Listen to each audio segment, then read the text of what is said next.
buah roh salah satu ialah sukacita, kasih, sukacita, damai sejahtera, ya. Itu buah roh, saudaraku, sabaran, kemurahan, kebaikan, ya. Jadi kalau saudara penuh dengan Roh Kudus, saudara penuh dengan sukacita, walau ada aniaya, amin. Ini ada aniaya, mereka diusir. Tapi Paulus dan Barnabas pergi ke kota lain, saudaraku, dia pergi ke Ikonium, saudara. Sukacita. Biar sukacita Tuhan selalu menemukan kita, amin, saudara. Ya.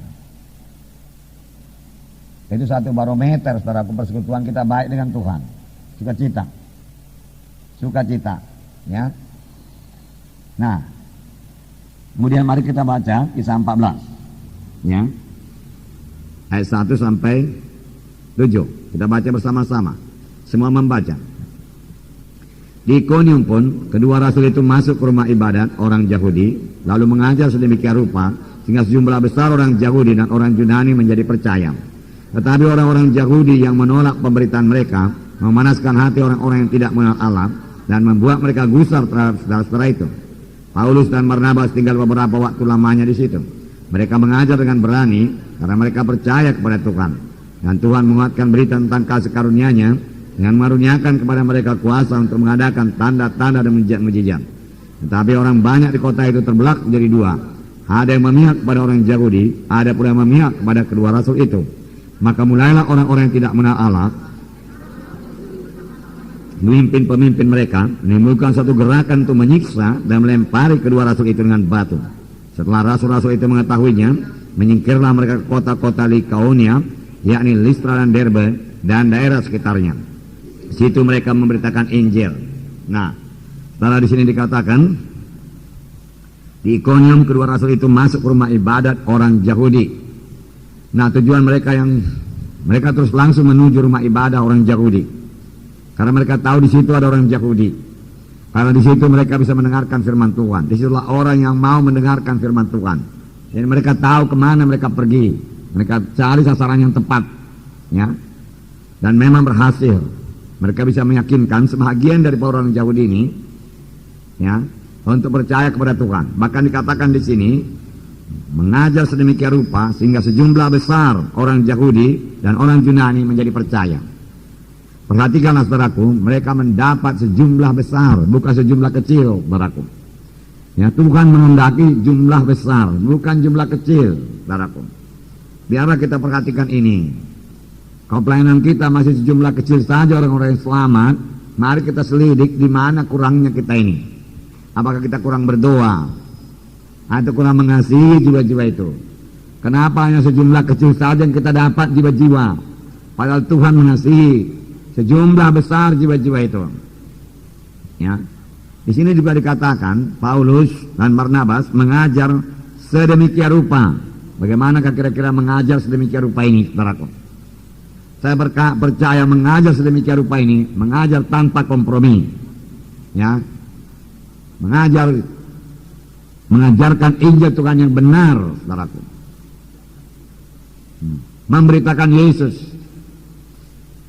yang juru selamat adanya, ya, Allah adanya, yang menjadi manusia, lahir dari perawan Maria, tidak ada dosa pada Yesus.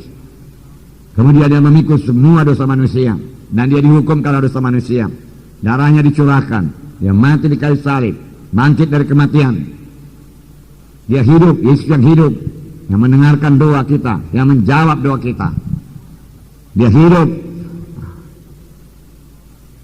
Firman Tuhan berkata, "Hendaklah kamu bertobat, menyesal dan bertobat, dosamu dihapuskan." Amin, saudara. Ya. Mengajar tidak ada kompromi. Mengajar sedemikian rupa, mengajar dengan jelas. Nah, kalau saudara berkata-kata dengan jelas, amin. Ya. Mengajar dengan jelas, saudaraku, dengan terang. Ya. Perhatikan, saudaraku, apa yang saudara ucapkan itu. Ya, harus berbobot. Kita tidak perlu mengucapkan padaku perkataan-perkataan dunia ini.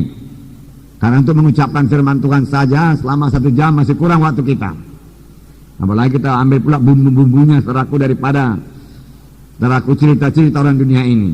Itu cukup banyak dari dunia. Tak usah ditambahi. Itu bukan bagian kita, itu bukan berita kita. Kalau saudara baca kisah Rasul, apakah berita mereka? Berita mereka selalu berita-berita tentang Yesus. berita-berita tentang Yesus, berita-berita tentang Yesus. Dan berita-berita tentang Yesus akan diteguhkan Tuhan dengan kuasa dan tanda ajaib. Oleh sebab itu biar saudara benar-benar mengerti berita-berita tentang Tuhan Yesus. Amin.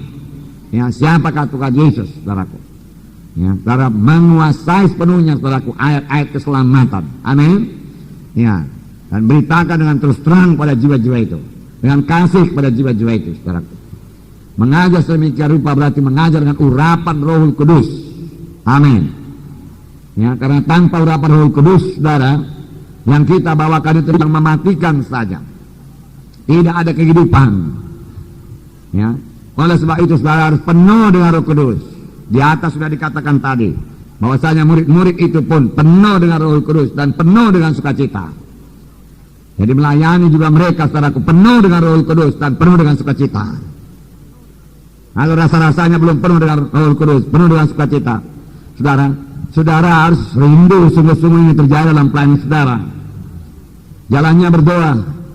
Kalau saudara melihat pelayanan Tuhan Yesus, saudara, maka Yesus yang penuh dengan Roh Kudus, saudara, sudah penuh dengan Roh Kudus, ya, dibawa oleh Roh ke padang belantara, ya, dibawa oleh Roh ke padang belantara.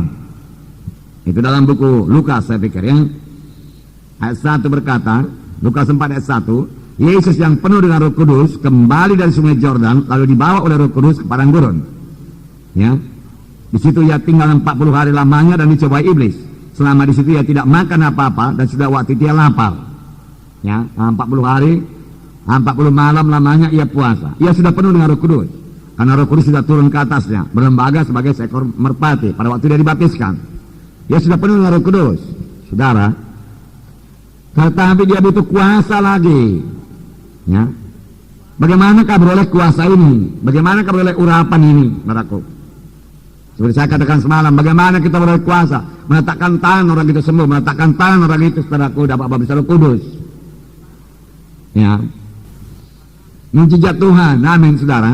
Ya, di sini dalam ayat 14 dikatakan, Lukas 4 dan 14, saudara perhatikan apa yang terjadi. Dalam kuasa Roh kembalilah Yesus ke Galilea, dan tersiarlah kabar tentang dia di seluruh daerah itu. Sementara itu ia mengajar rumah-rumah ibadat di situ dan semua orang memuji dia. Tadi dikatakan dia penuh dengan Roh Kudus. Ya, lalu dibawa oleh Roh ke padang belantara. Lalu dia puasa 40 hari 40 malam. Setelah dia puasa dicobai setan dan ia menang atas setan.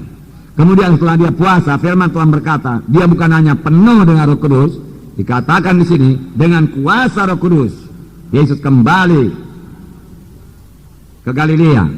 Setelah dia puasa, saudaraku, kuasa itu menjadi mantap pada Yesus, saudaraku. Amin.